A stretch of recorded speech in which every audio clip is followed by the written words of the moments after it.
Hello students, हम class 10th का chapter 3 कर रहे हैं जिसका नाम है pair of linear equations in two variables. इसकी एक्सरसाइज 3.5 चल रही है और आज की वीडियो में हम क्वेश्चन नंबर 4 का थर्ड पार्ट डिस्कस करेंगे।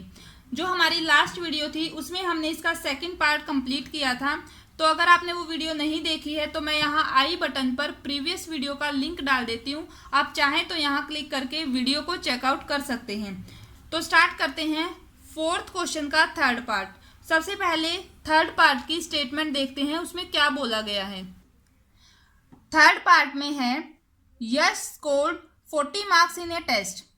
कोई बच्चा यश है, उसको 40 मार्क्स मिलते हैं। Getting 3 marks for each right answer and losing 1 mark for each wrong answer. अगर वो क्वेश्चन का सही आंसर दे रहा है तो उसके लिए उसे 3 मार्क्स दिए जाते हैं, और अगर वो आंसर गलत कर रहा है तो उसके लिए एक जो मार्क है उसका काट लिया जाता है। ठीक है। Had 4 marks been awarded for each correct answer and 2 mark been deducted for each incorrect answer. Second condition में बोला गया है कि 4 नंबर तो उसे दिए जाते हैं सही आंसर के लिए और 2 नंबर काट लिए जाते हैं। डिडक्टेड मीन्स कम कर देना, काट लिए जाते हैं किसके लिए? इनकरेक्ट आंसर के लिए। ठीक है। Then Yash would have scored 50 marks. और जब ये कंडीशन है, जब उसको 4 मार्क्स तो मिल रहे हैं सही क्वेश्चन के लिए, सही आंसर के लिए, और 2 मार्क्स उसके कट रहे हैं गलत आंसर के लिए, तब उसे मिल रहे हैं total 50 marks. How many questions were there in the test. पूछा गया है कि जो टेस्ट था उसमें टोटल कितने क्वेश्चंस पूछे गए थे। तो ये थी हमारी इसकी स्टेटमेंट। ये आपको अच्छे से समझ में आ गई होगी। अब हम स्टार्ट करते हैं इसका सॉल्यूशन। तो देखो, जैसी हमारे पास कंडीशन गिवन थी उसके अकॉर्डिंग हम मान लेते हैं number of right answer x है, यानी कि x जो वो आंसर्स उसने जो राइट जिनका जवाब सही दिया है वो x है, और जिनका जवाब गलत दिया है वो y है। ठीक है।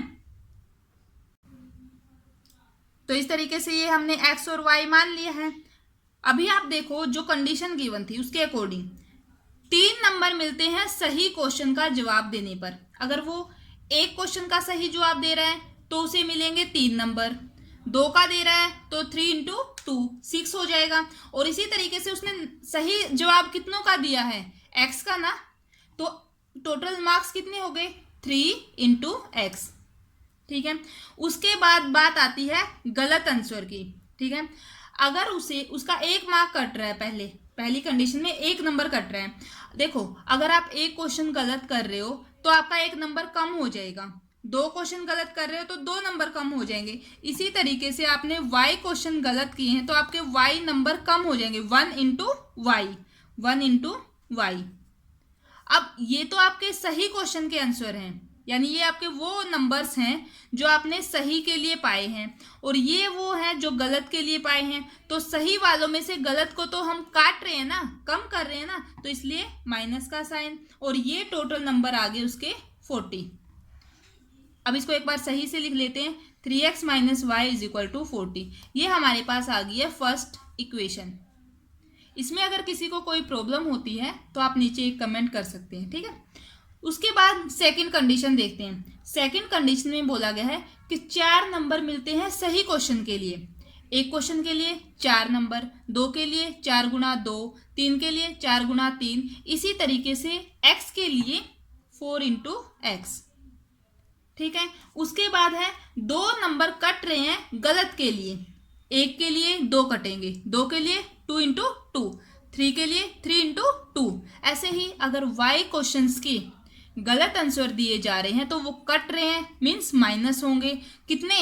2 इंटू वाई। अब नंबर कितने आ रहे हैं? 50। आई होप ये कंडीशन भी आप अच्छे से समझ गए होंगे। अब आप देखो, ये हमारे पास आ गई है सेकेंड इक्वेशन। ये तो हमारी इक्वेशंस आ गई हैं। अब हमें इनके सॉल्यूशन फाइंड आउट करने हैं इसके। अब यहाँ से आप इसको एक स्टेप और कर सकते हो। देखो, यहाँ 2 2, दोनों में 2 प्रेजेंट है ना, 2 कॉमन ले सकते हैं और उसको उधर ले जा सकते हैं, तो हमें इक्वेशन की मल्टीप्लाई करवाने की ज़रूरत नहीं है। फिर भी हम इसको और भी सिंपल वे में सोल्व करेंगे ताकि आपको कोई भी कंफ्यूजन ना रहे। ये हमारी सेकंड इक्वेशन है। ठीक है। और ये फर्स्ट इक्वेशन है। हम यहाँ भी एलिमिनेशन मेथड का ही यूज़ करेंगे। अब आप पहले इसके जो x और y है उनके कोफिशिएंट्स को कंपेयर कीजिए। यहाँ हमारे पास x का कोफिशिएंट 3 है और यहाँ 4 है। अगर हम x के कोफिशिएंट को सेम करें, इसका मतलब हमें इस इक्वेशन की तो 4 से मल्टीप्लाई करवानी होगी और इस इक्वेशन की जो नीचे वाली है उसकी हमें 3 से मल्टीप्लाई करवानी होगी। ऐसा करने पर हमारे x के कोफिशिएंट्स सेम हो जाएंगे, दोनों की मल्टीप्लाई हमें करवानी पड़ी। लेकिन अगर हम बात करें y की, यहाँ y का जो कोफिशिएंट है वो 2 है, -2 है और यहाँ -1 है। तो अगर मैं फर्स्ट इक्वेशन की 2 के साथ मल्टीप्लाई करवा दूं तो हमारे जो दोनों इक्वेशंस हैं उसमें y वेरिएबल के कोफिशिएंट सेम हो जाएंगे। हमें एक की ही मल्टीप्लाई करवानी पड़ी ना एक ही इक्वेशन में। तो छोटा मेथड कौन सा हुआ, यानी कब हमारे पास कम स्टेप्स हो रहे हैं, जब हम सेकंड जो फर्स्ट इक्वेशन है उसकी मल्टीप्लाई करवा रहे हैं 2 के साथ। तो हम क्या करेंगे, जो y वेरिएबल है उसके कोफिशिएंट्स को सेम करेंगे। तो अभी उसके लिए हमें क्या करना होगा, मल्टीप्लाई इक्वेशन फर्स्ट बाय 2 से मल्टीप्लाई करवा दो फर्स्ट की, पूरी से होगी। ठीक है, ये तो आप पीछे सीख भी चुके हो, जो हमारी पीछे की एक्सरसाइज हमने सोल्व की है।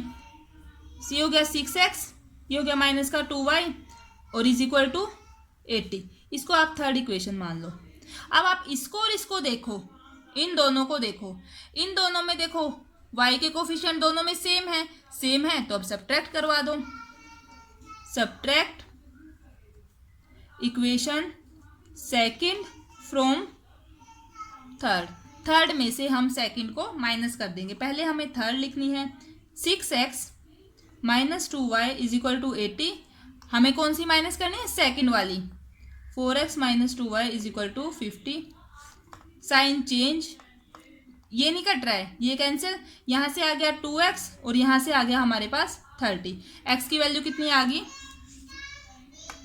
x is equal to 30/2 that is 50। ये आ गई x की वैल्यू। अब फाइंड आउट करते हैं y की वैल्यू। तो हम ये वैल्यू फर्स्ट इक्वेशन में पुट कर देते हैं। Put x is equal to 15 in equation 1। First equation है 3 इंटू एक्स यानी कि 15 minus y is equal to 40। ये आ गया 45 minus y is equal to 40 minus y is equal to 40।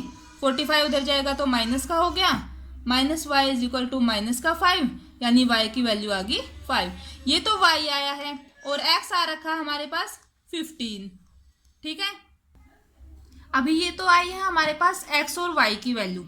अब आप देखो x क्या था, जो उसने सही क्वेश्चंस के जवाब दिए थे, है ना, सही आंसर थे उसके, और y जो है वो गलत आंसर थे। अब देखो यानी कि इतने क्वेश्चंस के उसने गलत आंसर दिए हैं और इतने क्वेश्चंस के उसने सही आंसर दिए हैं। हमें क्या फाइंड आउट करना था, टोटल नंबर ऑफ क्वेश्चंस जो कि टेस्ट में पूछे गए हैं। अब टोटल नंबर कब आएंगे, जब हम इन दोनों को जोड़ देंगे, यानी कि चाहे उसने सही जवाब दिए हों चाहे गलत दिए हों, लेकिन क्वेश्चन तो दोनों पूछे गए हैं ना। तो हमारे पास क्या आ जाएगा, टोटल नंबर ऑफ क्वेश्चंस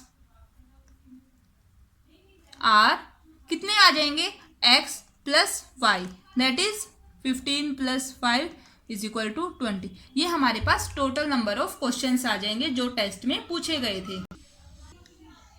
तो ठीक है, इस तरीके से ये हमारा जो है फोर्थ क्वेश्चन का थर्ड पार्ट कंप्लीट हो गया है। अब ये बात यहाँ से आपको थोड़ी ध्यान रखनी है कि कैसे हम यहाँ से total number of questions find out कर सकते हैं। तो फ्रेंड्स, अगर आपको किसी भी पार्ट में कहीं भी कोई भी छोटा या बड़ा कोई भी डाउट होता है तो आप नीचे एक कमेंट कर सकते हैं। आपके हर एक कमेंट का रिप्लाई ज़रूर दिया जाएगा। ठीक है, और यहाँ इन क्वेश्चंस में हम एलिमिनेशन मेथड का यूज़ कर रहे हैं क्योंकि यहाँ मेंशन नहीं किया गया है कोई स्पेसिफिक मेथड, इसलिए आप अपनी मर्जी से किसी भी मेथड का यूज़ कर सकते हो। आंसर आपको पता ही होगा, चाहे आप कोई भी मेथड लगाओ, आंसर यानी कि x और y की वैल्यू हमारे पास हर एक मेथड से सेम ही आती हैं।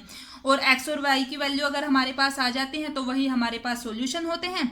उसके बाद अगर क्वेश्चन में कोई अलग चीज़ पूछी जाती है, जैसे यहाँ हमारे पास टोटल नंबर ऑफ क्वेश्चंस पूछे गए थे तो यहाँ हमने x और y को ऐड किया है, तो ये हमारा आंसर हो गया है। तो उस तरीके से आप क्वेश्चन में जो भी पूछा गया है उसके अकॉर्डिंग फाइंड आउट कर सकते हैं। तो फ्रेंड्स, ये थी हमारी आज की वीडियो। अगर आपको मेरी वीडियोस अच्छी लग रही हैं, आपके लिए हेल्पफुल हैं, तो प्लीज़ वीडियो को लाइक करना, चैनल को सब्सक्राइब करना और अपने फ्रेंड्स के साथ शेयर करना। Thank you.